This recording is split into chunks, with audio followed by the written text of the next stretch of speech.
Баялаг бүтээгчийн энэ удаагийн зочноор хатгамал хийдэг үндэсний дээл дайлан урлаач Нимаг урьлаа.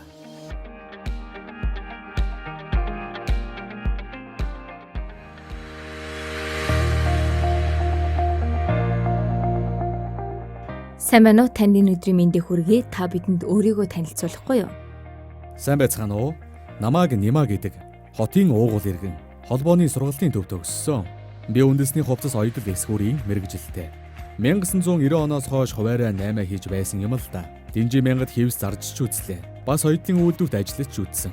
Ингэж явсаар өөрийн сонирхлоороо 2004 оноос хойш баг багаар суралцаж, хүнтэй уулзаж, судалж явсаар байгаад энэхүү дайлангийн урлаа хийж эхэлсэндээ. Надад ямар нэгэн багш байгаагүй. Би өөрийн бор зүрхээрээ л ойж сурсан юм. Энэ хугацаанд хүмүүсээс зөвлөгөө авч бас өмчлүүлсээр байгаад хийж сурсан да.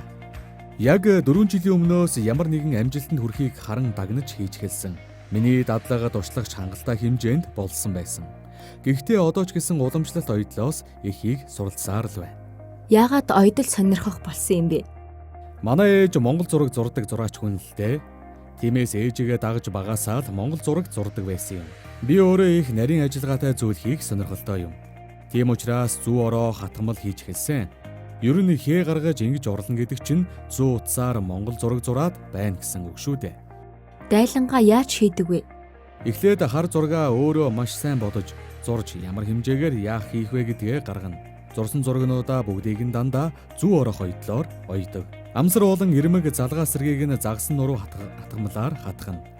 Харин гоёлын хүрээг зоосон ширээгээр оёдог юм. Бага хэмжээний инженерийн шугам зураг гаргаж хийдэг гэсэн үг. Энэ нь маш нарийн хэмжээс мэдрэмж шаарддаг. Бүх юм тооцоодоо хэмжээтэй хийгддэг л дээ. Ямар хэмжээтэй торгон дээр ямар хэмжээтэй хээ тавих вэ гэд бодох зүйл их. Дараа нь зурсан зургаа харж байгаад хатгаж эхэлнэ. 10 жилийн турш хатгамал хатгахад хүргэсэн шалтгаан нь юу байсан бэ? Хувь хүний өөрийн сонирхол байна. Өөрөө би хүсэж дурлаж хийж байгаад л хамаг учир байгаа.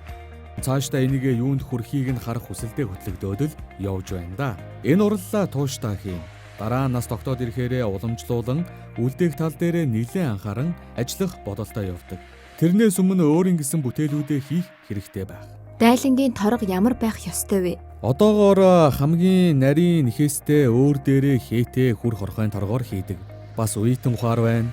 Анх хийж байхад пүүсүүдээр хийдэг байсан. Пүүсүү нь арай бүдүүн ширхэгтэй чанарын хувьд энэ торгонуудаа гүйцэхгүй л дээ. Магнит торго бол хатгамал хатгахад зузааддаг. Тийм учраас сүүлийн үед нарийн ширхэгтэй өөрөөсөө хээтэй торгон дээр урлаж байна. Заримдаа хүмүүс захиалга өгөхдөө өөрсдөө хуучны торгонуудаа авчирч хийлгэх нь бий. Нэг удаагийн дайлан хийхэд хэдэн төгрөг зарцуулах вэ?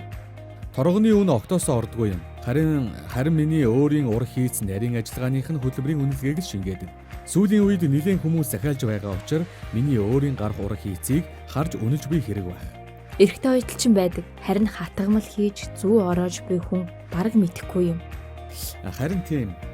Их гайхаж хүлээж авдаг. Зарим хүн би хийсэн гэхээр үнэмшихгүй. Сайн мэдэхгүй хүмүүс машины хатгамал гэдэг байсан.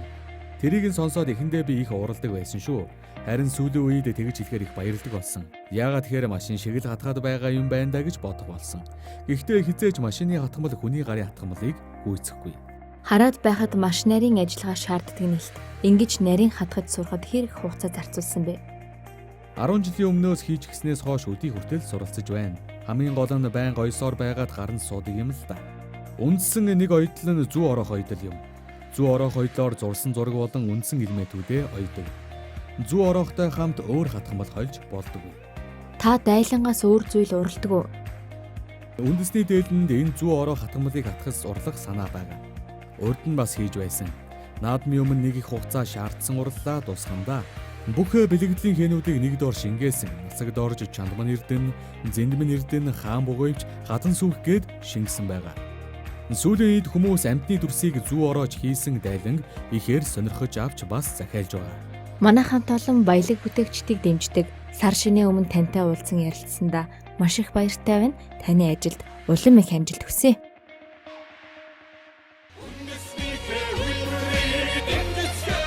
Сонсогч та бүхэнд яг одоо баялаг бүтээгч сэтгүүлийн 2015 оны 1 дахь дугаарын ярилцлага болон нийтлэлүүдийг хүргэж байна.